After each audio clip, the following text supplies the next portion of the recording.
The Time Machine by H.G. Wells. Chapter 13. The Trap of the White Sphinx.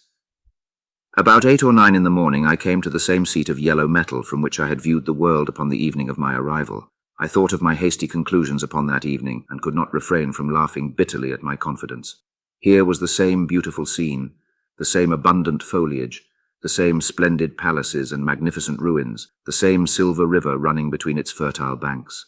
The gay robes of the beautiful people moved hither and thither among the trees. Some were bathing in exactly the place where I had saved Weena, and that suddenly gave me a keen stab of pain, and like blots upon the landscape rose the cupolas above the ways to the underworld. I understood now what all the beauty of the overworld people covered. Very pleasant was their day, as pleasant as the day of the cattle in the field. Like the cattle, they knew of no enemies and provided against no needs, and their end was the same. I grieved to think how brief the dream of the human intellect had been. It had committed suicide. It had set itself steadfastly towards comfort and ease. A balanced society with security and permanency as its watchword, it had attained its hopes. To come to this at last. Once, life and property must have reached almost absolute safety.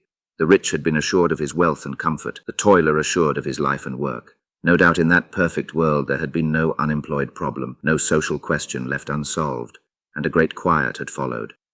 It is a law of nature we overlook, that intellectual versatility is the compensation for change, danger, and trouble. An animal perfectly in harmony with its environment is a perfect mechanism. Nature never appeals to intelligence until habit and instinct are useless. There is no intelligence where there is no change and no need of change. Only those animals partake of intelligence that have to meet a huge variety of needs and dangers.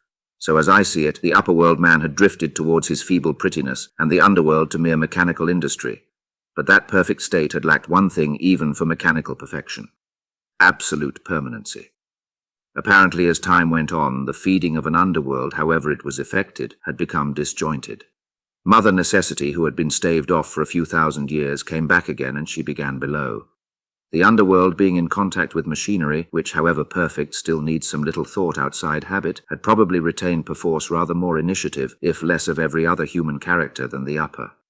And when other meat failed them, they turned to what old habit had hitherto forbidden. So I say I saw it in my last view of the world of 802,701. It may be as wrong an explanation as mortal wit could invent. It is how the thing shaped itself to me, and as that I give it to you.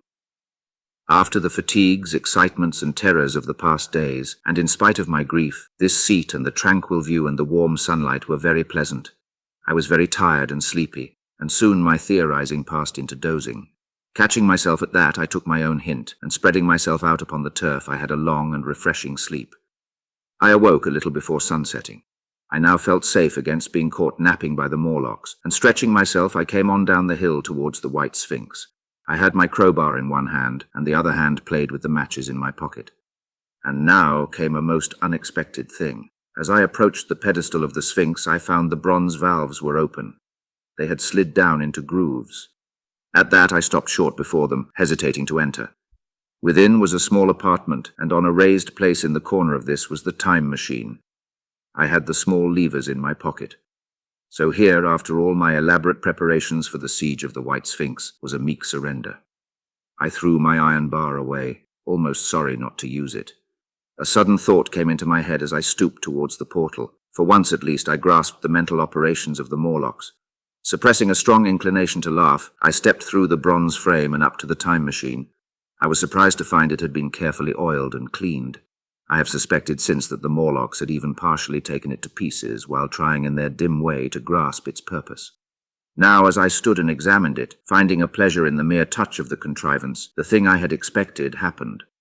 The bronze panels suddenly slid up and struck the frame with a clang. I was in the dark, trapped. So the Morlocks thought. At that I chuckled gleefully. I could already hear their murmuring laughter as they came towards me. Very calmly I tried to strike the match. I had only to fix on the levers and depart then like a ghost. But I had overlooked one little thing. The matches were of that abominable kind that light only on the box. You may imagine how all my calm vanished. The little brutes were close upon me. One touched me. I made a sweeping blow in the dark at them with the levers, and began to scramble into the saddle of the machine. Then came one hand upon me, and then another. Then I had simply to fight against their persistent fingers for my levers, and at the same time feel for the studs over which these fitted. One, indeed, they almost got away from me. As it slipped from my hand, I had to butt in the dark with my head. I could hear the Morlock's skull ring to recover it. It was a nearer thing than the fight in the forest, I think, this last scramble. But at last the lever was fixed and pulled over. The clinging hands slipped from me. The darkness presently fell from my eyes. I found myself in the same grey light and tumult I have already described.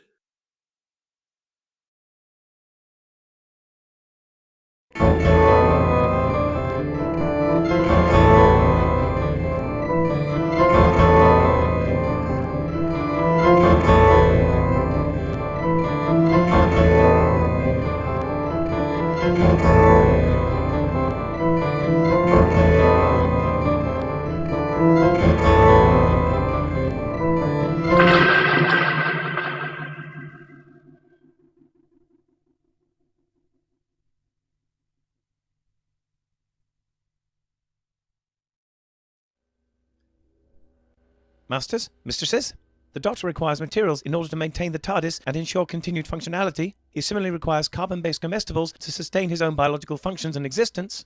Master would never say this, but he requires aid beyond that supplied by this unit in order to acquire these.